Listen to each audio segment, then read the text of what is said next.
वाहेगुरु दा खालसा वाहेगुरु दी फतेह। केंद्रीय मंत्रिमंडल के मेरे सहयोगीगण, राज्यों के मुख्यमंत्रीगण, विभिन्न सम्मानित संस्थाओं के चेयरमैन और प्रेसिडेंट, डिप्लोमेट्स, देश भर से जुड़े विशेष रूप से इस कार्यक्रम के साथ आए हुए बालक बालिकाएं, अन्य सभी महानुभाव, देवी और सज्जनों, आज देश पहला वीर बाल दिवस मना रहा है। जिस दिन को, जिस बलिदान को हम पीढ़ियों से याद करते आए हैं, आज एक राष्ट्र के रूप में उसे एकजुट नमन करने के लिए एक नई शुरुआत हुई है। शहीदी सप्ताह और ये वीर बाल दिवस हमारी सिख परंपरा के लिए भावों से भरा जरूर है, लेकिन इससे आकाश जैसी अनंत प्रेरणाएं भी जुड़ी है। वीर बाल दिवस हमें याद दिलाएगा कि शौर्य की पराकाष्ठा के समय कम आयु मायने नहीं रखती। वीर बाल दिवस हमें याद दिलाएगा कि 10 गुरुओं का योगदान क्या है, देश के स्वाभिमान के लिए सिख परंपरा का बलिदान क्या है। वीर बाल दिवस हमें बताएगा कि भारत क्या है, भारत की पहचान क्या है। हर साल वीर बाल दिवस का यह पुण्य अवसर हमें अपने अतीत को पहचानने और आने वाले भविष्य का निर्माण करने की प्रेरणा देगा। भारत की युवा पीढ़ी का सामर्थ्य क्या है, भारत की युवा पीढ़ी ने कैसे अतीत में देश की रक्षा की है, मानवता के कितने घोर प्रघोर अंधकारों से हमारी युवा पीढ़ी ने भारत को बाहर निकाला है। वीर बाल दिवस आने वाले दशकों और सदियों के लिए ये उद्घोष करेगा। मैं आज इस अवसर पर वीर साहिबजादों के चरणों में नमन करते हुए उन्हें कृतज्ञ श्रद्धांजलि अर्पित करता हूं। इसे मैं अपनी सरकार का सौभाग्य मानता हूं कि उसे आज 26 दिसंबर के दिन को वीर बाल दिवस के तौर पर घोषित करने का मौका मिला। मैं पिता दशमेध गुरु गोविंद सिंह जी और सभी गुरुओं के चरणों में भी भक्ति भाव से प्रणाम करता हूं। मैं मातृशक्ति की प्रतीक माता गुजरी के चरणों में भी अपना शीश झुकाता हूं। साथियों, विश्व का हजारों वर्षों का इतिहास क्रूरता के एक से एक खौफनाक अध्यायों से भरा है। इतिहास से लेकर किंवदंतियों तक हर क्रूर चेहरे के सामने महानायकों और महानायिकाओं के भी एक से एक महान चरित्र रहे हैं। लेकिन ये भी सच है कि चमकौर और सरहिंद के युद्ध में जो कुछ हुआ वो भूतो न भविष्यति था। ये अतीत हजारों वर्ष पुराना नहीं है कि समय के पहियों ने उसकी रेखाओं को धुंधला कर दिया। ये सब कुछ इसी देश की मिट्टी पर केवल 3 सदी पहले हुआ।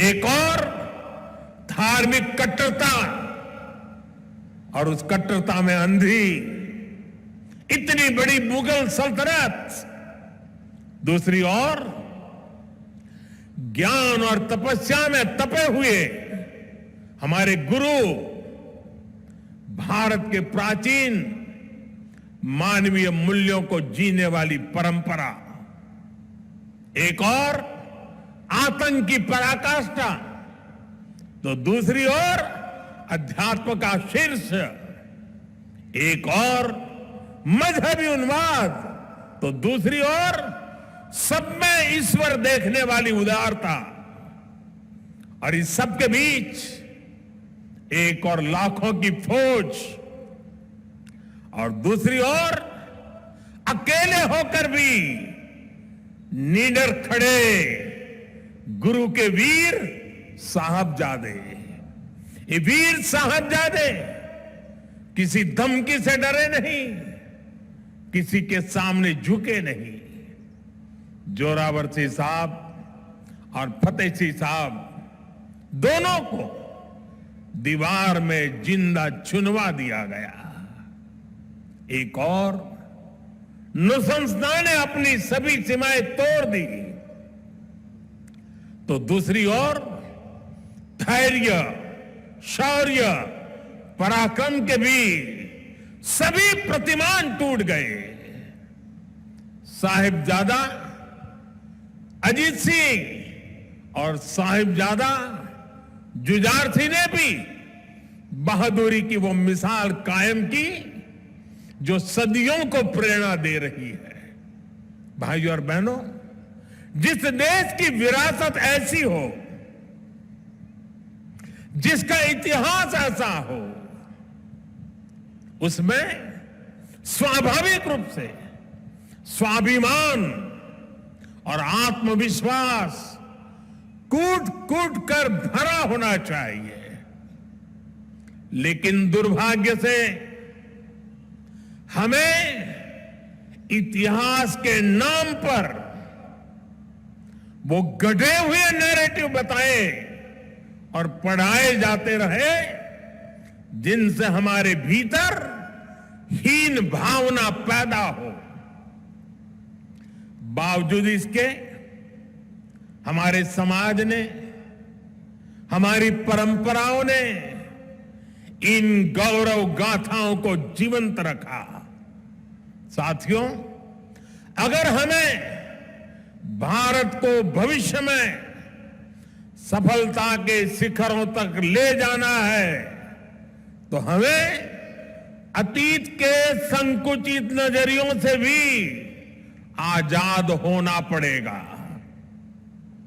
इसलिए आजादी के अमृत काल में देश ने गुलामी की मानसिकता के मुक्ति का प्रण फूंका है। वीर बाल दिवस देश के उन पंच प्राणों के लिए प्राणवायु की तरह है। साथियों, इतनी कम उम्र में साहबजादों के इस बलिदान में हमारे लिए एक और बड़ा उपदेश छिपा हुआ है।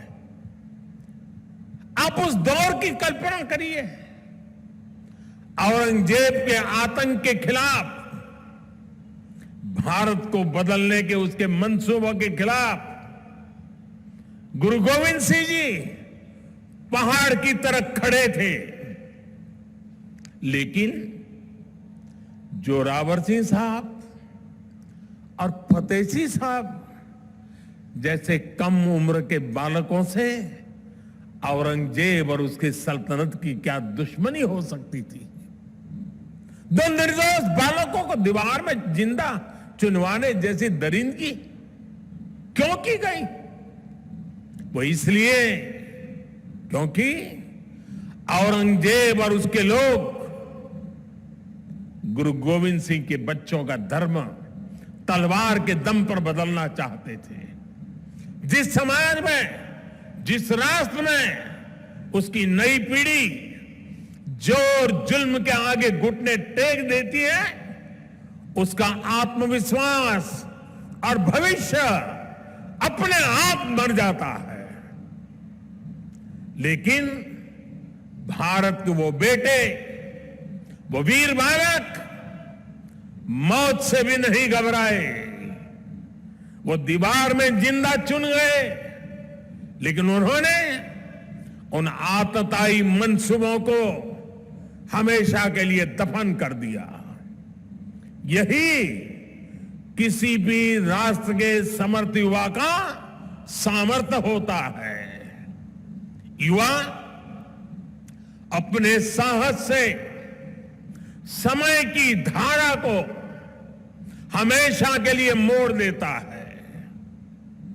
इसी संकल्प शक्ति के साथ आज भारत की युवा पीढ़ी भी देश को नई ऊंचाई पर ले जाने के लिए निकल पड़ी है। और इसलिए अब 26 दिसंबर को वीर बाल दिवस की भूमिका और भी अहम हो गई है। साथियों, सिख गुरु परंपरा केवल आस्था और आध्यात्म की परंपरा नहीं है, ये एक भारत श्रेष्ठ भारत के विचार का भी प्रेरणा पुंज है। हमारे पवित्र गुरु ग्रंथ साहब से बड़ा इसका उदाहरण और क्या हो सकता है। इसमें सिख गुरुओं के साथ साथ भारत के अलग अलग कोणों से 15 संतों और 14 रचनाकारों की वाणी समाहित है। इसी तरह आप गुरु गोविंद सिंह जी की जीवन यात्रा को भी देखिए। उनका जन्म पूर्वी भारत में पटना में हुआ। उनका कार्यक्षेत्र उत्तर पश्चिमी भारत के पहाड़ी अंचलों में रहा और उनकी जीवन यात्रा महाराष्ट्र में पूरी हुई। गुरु के पंच प्यारे भी देश के अलग अलग हिस्सों से थे। और मुझे तो गर्व है कि पहले पंच प्यारों में एक उस धरती से भी था, द्वारिका से, गुजरात से, जहां मुझे जन्म लेने का सौभाग्य मिला है।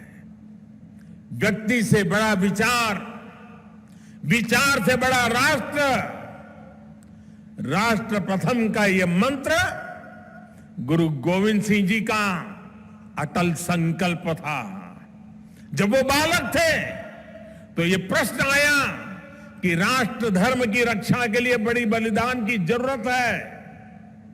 उन्होंने अपने पिता से कहा कि आपसे महान आज कौन है, ये बलिदान आप दीजिए। जब वो पिता बने तो उसी तत्परता से उन्होंने अपने बेटों को भी राष्ट्र धर्म के लिए बलिदान करने में संकोच नहीं किया। जब उनके बेटों का बलिदान हुआ तो उन्होंने अपनी संगत को देखकर कहा, 4 मुए तो क्या हुआ, जीवत कई हजार। अर्थात मेरे 4 बेटे मर गए तो क्या हुआ, संगत के कई हजार साथी, हजारों देशवासी मेरे बेटे ही है। देश प्रथम, नेशन फर्स्ट को सर्वोपरि रखने की ये परंपरा हमारे लिए बहुत बड़ी प्रेरणा है। इस परंपरा को सशक्त करने की जिम्मेदारी आज हमारे कंधों पर है। साथियों, भारत की भावी पीढ़ी कैसी होगी, ये इस बात पर भी निर्भर करता है वो किससे प्रेरणा ले रही है। भारत की भावी पीढ़ी के लिए प्रेरणा का हर स्रोत इसी धरती पर है।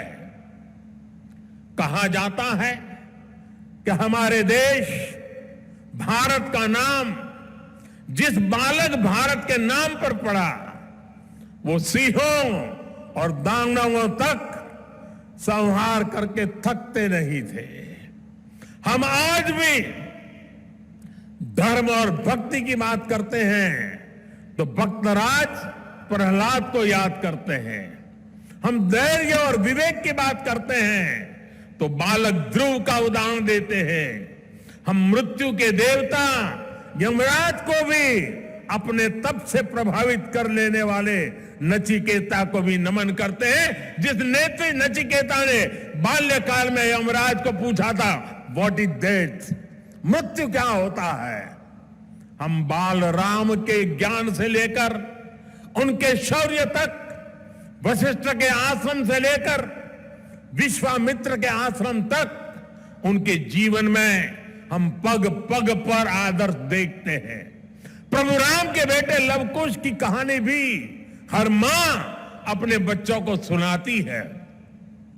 श्री कृष्ण भी हमें जब याद आते हैं तो सबसे पहले कान्हा की वो छवि याद आती है, जिनकी बंशी में प्रेम के स्वर भी है और वो बड़े बड़े राक्षसों का संहार भी करते हैं। उस पौराणिक युग से लेकर आधुनिक काल तक वीर बालक बालिकाएं भारत की परंपरा का प्रतिबिंब रहे हैं। लेकिन साथियों, आज एक सच्चाई भी मैं देश के सामने दोहराना चाहता हूं।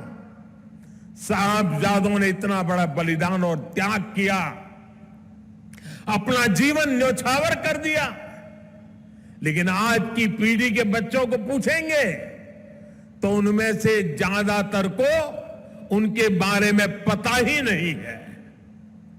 दुनिया के किसी देश में ऐसा नहीं होता है कि इतनी बड़ी शौर्य गाथा को इस तरह भुला दिया जाए। मैं आज के इस पावन दिन इस चर्चा में नहीं जाऊंगा कि पहले हमारे यहां क्यों वीर बाल दिवस का विचार तक नहीं आया, लेकिन ये जरूर कहूंगा कि हम नया भारत दशकों पहले हुई एक पुरानी भूल को सुधार रहा है। किसी भी राष्ट्र की पहचान उसके सिद्धांतों, मूल्यों और आदर्शों से होती है। हमने इतिहास में देखा है, जब किसी राष्ट्र के मूल्य बदल जाते हैं तो कुछ ही समय में उसका भविष्य भी बदल जाता है। और ये मूल्य सुरक्षित तब रहते हैं जब वर्तमान पीढ़ी के सामने अपने अतीत के आदर्श स्पष्ट होते हैं। युवा पीढ़ी को आगे बढ़ने के लिए हमेशा रोल मॉडल्स की जरूरत होती है। युवा पीढ़ी को सीखने और प्रेरणा लेने के लिए महान व्यक्तित्व वाले नायक नायिकाओं की जरूरत होती है। और इसलिए ही हम श्री राम के आदर्शों में भी आस्था रखते हैं। हम भगवान गौतम बुद्ध और भगवान महावीर से प्रेरणा पाते हैं। हम गुरु नानक देव जी की वाणी को जीने का प्रयास करते हैं।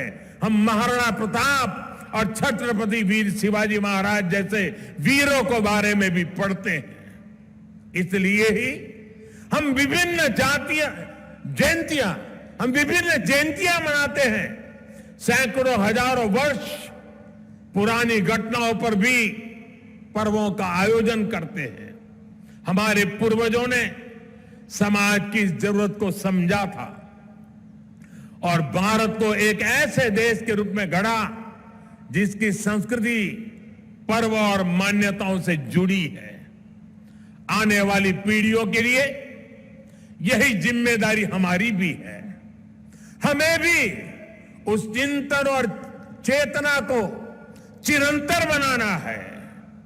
हमें अपने वैचारिक प्रवाह को अक्षुण्ण रखना है।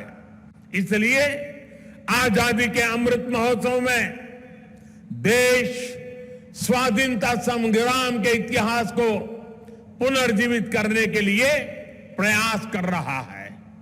हमारे स्वाधीनता सेनानियों के, वीरांगनाओं के, आदिवासी समाज के योगदान को जन जन तक पहुंचाने के लिए हम सब काम कर रहे हैं। वीर बाल दिवस जैसी पुण्यतिथि इस दिशा में प्रभावी प्रकाश स्तंभ की भूमिका निभाएगी। साथियों, मुझे खुशी है कि वीर बाल दिवस से नई पीढ़ी को जोड़ने के लिए जो क्विज कंपटीशन हुआ, जो निबंध प्रतियोगिता हुई, उसमें हजारों युवाओं ने हिस्सा लिया है। जम्मू कश्मीर हो, दक्षिण में पुडुचेरी हो, पूर्व में नागालैंड हो, पश्चिम में राजस्थान हो, देश का कोई कोना ऐसा नहीं है जहां के बच्चों ने इस प्रतियोगिता में हिस्सा लेकर के साहबजादों के जीवन के विषय में जानकारी न ली हो, निबंध न लिखा हो। देश के विभिन्न स्कूलों में भी साहबजादों से जुड़ी कई प्रतियोगिताएं हुई है। वो दिन दूर नहीं जब केरला के बच्चों को वीर साहिबजादों के बारे में पता होगा, नॉर्थ ईस्ट के बच्चों को वीर साहिबजादों के बारे में पता होगा। साथियों, हमें साथ मिलकर वीर बाल दिवस के संदेश को देश के कोने कोने तक लेकर जाना है। हमारे साहिबजादों का जीवन, उनका जीवनी संदेश देश के हर बच्चे तक पहुंचे, वो उनसे प्रेरणा लेकर देश के लिए समर्पित नागरिक बने। हमें इसके लिए भी प्रयास करने हैं। मुझे विश्वास है हमारे एकजुट प्रयास समर्थ और विकसित भारत के हमारे लक्ष्य को नई ऊर्जा देंगे। मैं फिर एक बार वीर साहिबजादों के चरणों में नमन करते हुए इसी संकल्प के साथ आप सभी का हृदय से बहुत बहुत धन्यवाद करता हूं।